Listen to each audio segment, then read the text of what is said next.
Hello everyone, मैं विजय सैनी आप सबका एक बार फिर से हमारे डिजिटल प्लेटफॉर्म पर हार्दिक स्वागत करता हूं। लास्ट क्लास में हमने डिस्कस किया था कोल्ड चेन के बारे में, और कोल्ड चेन के अंदर हमने लास्ट क्लास में कोल्ड चेन में कोल्ड बॉक्स के बारे में बात की थी। कोल्ड बॉक्स के बारे में बात की थी और कोल्ड बॉक्स के यूजेज के बारे में हमने ऑलरेडी बात कर ली है। ओके, नेक्स्ट कंडीशन में हम बात करने वाले हैं आइस पैक के बारे में। आइस पैक के बारे में कि आइस पैक क्या होता है। वी ऑल नो दैट कि आइस पैक देखो कैसे होते हैं। ओके, ओके, इसे अपन क्या बोलते हैं? आइस पैक बोलते हैं। क्या बोलते हैं? आइस पैक बोलते हैं। ये सुनो। ओके, और इसमें जो मैं बोलता हूँ कि ये जो आप लिक्विड देख रहे हैं कि ये क्या है? वाटर है। क्या है? वाटर। इसी के बारे में ही बात करने वाले हैं। ये सुनो। ओके, तो आइस पैक के बारे में बात करूँ तो आइस पैक है वो, मैं सीएससी लेवल पे बात करूँ, पीएससी लेवल पे बात करूँ तो आइस पैक है वो डीप फ्रीजर में जमाए जाते हैं। डीप फ्रीजर में इनको बनाया जाता है। ये सुनो। ओके, जो आइस पैक होता है फ्रोजन, जो फ्रोजन आइस पैक होता है, जो जमा हुआ आइस पैक होता है फ्रोजन आइस पैक, जिनका टेम्परेचर होता है -15 to 25 डिग्री सेंटीग्रेड की। -15 to minus, very important, -15 to -25 degree centigrade तापमान होता है जमे हुए आइस पैक का। ये सुनो। यस, अगली मैं बात करूं यूनिवर्सल इम्यूनाइजेशन प्रोग्राम के अनुसार ice pack, universal immunisation programme के अनुसार आइस पैक में पानी कितना डाला जाना चाहिए? पानी कितना भरा जाना चाहिए? कितना भरना चाहिए? इसी के बारे में बात करें तो मैं बोलूंगा कि 400 से 500 ml पानी भरा जाता है किसके अंदर? आइस पैक के अंदर। ये सुनो। ओके, अगली कंडीशन में बात करेंगे कि देखो कि जब आइस पैक में जब पानी भरते हैं, ice pack water, water don't be add, हमें नमक नहीं डालना है। डोंट एड साल्ट, हमें नमक नहीं डालना है पानी के अंदर। वी ऑल नो, ध्यान रखना, आइस पैक के पानी में कभी भी नमक नहीं डाला जाता है। ये सुनो। अगली कंडीशन में बात करें कि जब भी आइस पैक डीप फ्रीजर में डाला जाता है तो आइस पैक के बीच में 1 से 2 सेंटीमीटर का गैप होना जरूरी है। वेरी इंपॉर्टेंट कि जब आइस पैक जमाते हैं तो वहां पर 1 से 2 सेंटीमीटर का वहां पर गैप होना अनिवार्य है। ये सुनो। अगली कंडीशन में बात करें आइस पैक के बारे में तो आइस पैक को हॉरिजॉन्टल, आइस पैक को हॉरिजॉन्टल रखना चाहिए। हॉरिजॉन्टल रखना चाहिए, ना कि फ्लैट। फ्लैट नहीं रखना चाहिए, यानी ये जो आइस पैक है उसको ऐसा नहीं रखे, उसको हॉरिजॉन्टल रखा जाता है। We can see in the pictures, आप इस पिक्चर के अंदर देख रहे हैं। यस। ओके, ये जो आइस पैक है वो जमने के लिए रख रखे हैं, तो इसका मतलब देखो कि ये हॉरिजॉन्टल है। कैसे हैं? हॉरिजॉन्टल है। हॉरिजॉन्टल है, ना कि फ्लैट। फ्लैट नहीं रखना है, हॉरिजॉन्टल रखना है। और इनके मध्य गैप की बात करें तो गैप कितना है? 1 से 2 सेंटीमीटर गैप है। कितना है? 1 से 2 सेंटीमीटर गैप है। ये सुनो। ओके, तो यस, तो देखो कि ये हॉरिजॉन्टल की बात हो रही है। ये सुनो। यस। ओके, नेक्स्ट कंडीशन में आगे की बात करें, कंडीशनल आइस पैक क्या होता है? कंडीशनल आइस पैक के बारे में ऑलरेडी किया है हमने लास्ट वीडियो में। ओके, कंडीशनल का मतलब होता है कम जमा हुआ आइस पैक। कम जमा हुआ आइस पैक होता है, उसको अपन कंडीशनल आइस पैक कहते हैं। ये सुनो। Okay, okay, conditional ice pack कहते हैं। ये सुनो। अगली बात करें तो ice pack, yes, ice pack का पानी कब चेंज करना चाहिए? तो आइस पैक का जो पानी है, चेंज चेंज यानी बदलना, करना, कब बदलना चाहिए? तो इन दैट कंडीशन में आइस पे का पानी चेंज तभी करें जब जरूरत हो। ऐसा नहीं है कि रोज रोज पानी है भरना जरूरी है, तभी करें जब जरूरत हो, जब आवश्यकता हो तभी पानी भर दिया जाना चाहिए। ये सुनो। ओके, अगली कंडीशन में बात करने वाले हैं yes. Okay, in that condition में आपने नाम सुना है solar hybrid photovoltaic system. Okay, ये जो आप देख रहे हैं ये कहीं ना कहीं क्या है, सोलर रेफ्रिजरेटर है, या मैं बोल सकता हूँ सोलर फ्रिज है। ये सुनो कि ये सौर ऊर्जा से क्या होता है, सोलर एनर्जी से चार्ज होता है। ये इसका कंट्रोलर है, और इसके अंदर मैं बात करूँ, हमारी जो वैक्सीन है वो क्या की जाती है, स्टोर की जाती है। क्या की जाती है, स्टोर। जहाँ पर लाइट की कमी होती है वहाँ के एरिया में, पेरीफेरल एरिया यानी विलेज क्षेत्र में इसका उपयोग किया जाता है। ये सुनो, अगली वन ऑफ द इम्पोर्टेंट बात करेंगे कि जब हम वैक्सीन लगाते हैं, लगाने से पहले हमें एक कंडीशन के दौरान हमें वैक्सीन को मॉनिटर किया जाता है। तो उस मॉनिटरिंग के बारे में बात करें तो उसको अपन बोलते हैं vaccine while monitor. It's very very important. Vaccine while monitor VVM के बारे में बात करने वाले हैं, तो ध्यान से सुनना। ओके, वीवीएम एक प्रकार का कलर केमिकल सेंसिटिव है कि जो हमारी जो वाइल होती है, ऐसी कुछ वाइल होती है, इसके ऊपर ऐसा एक लेबल लगा होता है। क्या होता है, लेबल लगा होता है, और ये एक प्रकार का केमिकल होता है कि लेबल में केमिकल होता है, ताकि जब हीट क्या होती है, इंक्रीज होती है, तो वैक्सीन क्या होती है, सेंसिटिव होती है, और वो क्या कर देती है, कलर चेंज कर लेती है। क्या कर लेती है, कलर चेंज कर लेती है। इससे हमें पता चलता है कि वैक्सीन है वो यूज करने लायक है और या नहीं है।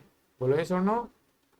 ओके, तो हमारे पास में यहाँ पर हमारे पास में 4 स्टेज है वो हमें देखने को मिलेगी, या 4 कंडीशन देखने को मिलेगी, उसी के बारे में बात करेंगे। जब वैक्सीन को देखा जाता है तो वहां पर देखो कि बाहर की तरफ कलर आपको ब्लू, और अंदर आपको कैसा कलर मिलेगा, व्हाइट कलर मिलेगा। कैसा मिलेगा, व्हाइट कलर। तो इन दैट कंडीशन की बाहर का वाइल का जो कलर है, वो लेबल का जो कलर बाहर ब्लू अंदर व्हाइट है, तो इसका मतलब ये यूज कर सकते हैं। बाहर का कलर ब्लू है, अंदर का कलर थोड़ा सा ब्लर वाइट है, तो भी ये वैक्सीन को यूज कर सकते हैं। अगली कंडीशन में बात करें, बाहर का कलर है वो ब्लू है, अंदर का भी ब्लू है, तो वैक्सीन यूज नहीं करना है। अगली कंडीशन में बात करें कि बाहर का कलर तो ब्लू है, अंदर का कलर कैसा है, डार्क हो गया, गहरा काला कलर का हो गया, तो भी वैक्सीन का यूज नहीं करेंगे। कि हमारे पास में जो पहली और दूसरी जो कंडीशन है वो यूज कर सकते हैं वैक्सीन को, जब पेशेंट को लगाने से पहले हम वैक्सीन का वाइल का जो है उसका क्या करते हैं, मॉनिटरिंग करते हैं। बोले सुनो, यस। ओके, एक और आपने नाम जरूर सुना होगा सेक टेस्ट के बारे में। क्या नाम सुना होगा, सेक टेस्ट के बारे में, उसी के बारे में बात करने वाले हैं। ये सुनो। ओके, तो बात करने वाले हैं सेक टेस्ट। ये सुनो। ओके, सेक टेस्ट, और सेक टेस्ट किया जाता है वैक्सीन के लिए किया जाता है। किसके लिए किया जाता है, वैक्सीन के लिए। Very important. ओके, तो सेक टेस्ट की बात करें तो सेक टेस्ट कौन सी वैक्सीन के लिए किया जाता है, तो वो किया जाता है फ्रीज सेंसिटिव वैक्सीन के लिए। जो वैक्सीन फ्रिज मतलब कि जमने का ज़्यादा रिस्क होता है, उस वैक्सीन को टेस्ट करने के लिए क्या किया जाता है, वैक्सीन का टेस्ट किया जाता है। सेक का मतलब हिलाना। ये सुनो। ओके, अगली कंडीशन में बात करें तो इसके अंदर क्या किया जाता है, ये सुनो। तो देखो कि कंट्रोल वाइल, कि कोई भी वाइल है वो -20 डिग्री पर है, तो इसका मतलब ओके, इसके अंदर क्या करेंगे, ओवरनाइट, यानी ओवरनाइट वो क्या हो रखी है, फ्रोजन हो रखी है। क्या हो रखी है, जमी हुई है, मतलब फ्रोजन जमी हुई है, तो उसको क्या करने देंगे, पिघलने देंगे, वो उस वैक्सीन को हम पिघलने देंगे। ये सुनो। ओके। ओके, इसके बाद हम क्या करेंगे, उस वैक्सीन को सेक करेंगे। पिघलने के बाद उस वैक्सीन को सेक करेंगे, वो भी सेक करेंगे 15 से 20 सेकंड तक। उस वैक्सीन को 15 से 20 सेकंड तक हम क्या करेंगे, सेक करेंगे, यानी हम हिलाएंगे उसको। इसके बाद जो हमें कंडीशन मिलेगी यस, सेक करने के बाद हमें क्या करना है, वेट करना है। क्या करना है, वेट करना है। ये सुनो, तो वेट करना है, वेट करना है कम से कम 30 मिनट। क्या करना है, 30 मिनट वेट करना है। इसके बाद हमें जो कंडीशन मिलेगी कि 30 मिनट वेट के बाद, wait for 30 minute, 30 minute wait करेंगे और हम बात करेंगे रेट ऑफ सेडिमेंटेशन। सेडिमेंटेशन कि मैं बोलूं कि सेडिमेंटेशन का मतलब होता है जमना, कि हमने जो सेक किया है वो कितनी देर में जमेगा। तो देखो, अगर इफ सेडिमेंटेशन, इफ सेडिमेंटेशन, अगर sedimentation rate in test vial slower than control, slower than control, इसका मतलब वैक्सीन है वो क्या है, vaccine has not damaged. Yes और नो, कि देखो वापस देखो कि हम 15 से 20 सेकंड के लिए जो जमी हुई वैक्सीन है उसको पिघलने देंगे। पर इसके बाद, पिघलने के बाद उस वैक्सीन को 15 से 20 सेकंड तक क्या करेंगे, सेक करेंगे। इसके बाद हम क्या करेंगे, उसका वेट करेंगे। वेट के बाद हमें कुछ कंडीशनें मिलेगी जिसके अंदर इफ, यदि हमें स्लोअर देन कंट्रोल, कि अगर वो नॉर्मल समय से कम समय ले रही है जमने में, इसका मतलब वो वैक्सीन है वो डैमेज्ड नहीं है, उसका यूज किया जा सकता है। यस और नो। अगर अगर इफ बोथ वाइल सेडिमेंटेशन, अगर बोथ वाइल, कि दोनों वाइल, कंट्रोल वाइल और जो सेडिमेंटेड, जो सेक वाइल है उसके बारे में बात करेंगे, तो both while sedimentation is equal, कि दोनों जो वाइल है वो साथ में हो रही है और फास्ट हो रही है, फास्टर देन कंट्रोल। जो कंट्रोल, जो एकदम सही वाइल है उसी के साथ में उससे ही फास्ट अगर वो वाइल है वो क्या हो रही है, सेडिमेंटेड हो रही है, इसका मतलब वैक्सीन एज डैमेज्ड, ये वैक्सीन है वो क्या हो रखी है, डैमेज्ड हो रखी है। और do not use, do not use, इसका यूज नहीं करना है। और नोटिफाई सुपरवाइजर, किसको नोटिफाई करना है, सुपरवाइजर को बताना है। वापस देखना, जब हम सेक के टेस्ट करते हैं तो हमारे सामने जो कंडीशन मिलती है, तो एक तो कंट्रोल का मतलब एक प्रकार की नॉर्मल वाइल है, और ये हमारी है नॉर्मल वाइल से अगर स्लो, नॉर्मल वाइल से अगर स्लो सेडिमेंट होती है, इसका मतलब ये वाइल सही है।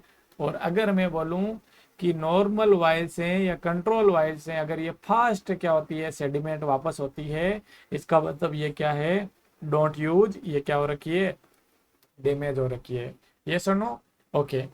एक पिक्चर से आप देख सकते हैं कि देखो, सेक टेस्ट फास्ट वैक्सीन एन, ओके। तो ये है वो कंट्रोल वाइल है और ये हमारे पास में टेस्ट वाइल है।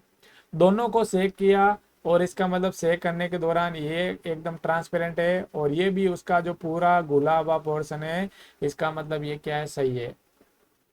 और अगर मैं बोलूं कि कंट्रोल वाइल नॉर्मल ये है और ये टेस्ट वाइल है, तो दोनों को सेक किया साथ में, बट ये जो है वो क्या हो गया, सेडिमेंट हो गया, नीचे ये पूरा जम गया है। इसका मतलब, और जमा कैसा है, फास्ट, जल्दी जमा है, इसका मतलब ये कांट भी यूज, ये यूज कर सकते हैं। बोले सुनो, तो हमने कोल्ड चेन के बारे में डिटेल से बात किया, तो दोनों पार्ट्स को आप आराम से ध्यान से देखें। कोई भी आपको कोल्ड चेन के बारे में कोई क्वेरी होती है तो आप कमेंट सेक्शन में ज़रूर बताएं। तो थैंक यू वेरी मच, मिलते हैं नेक्स्ट इंटरेस्टिंग टॉपिक के साथ।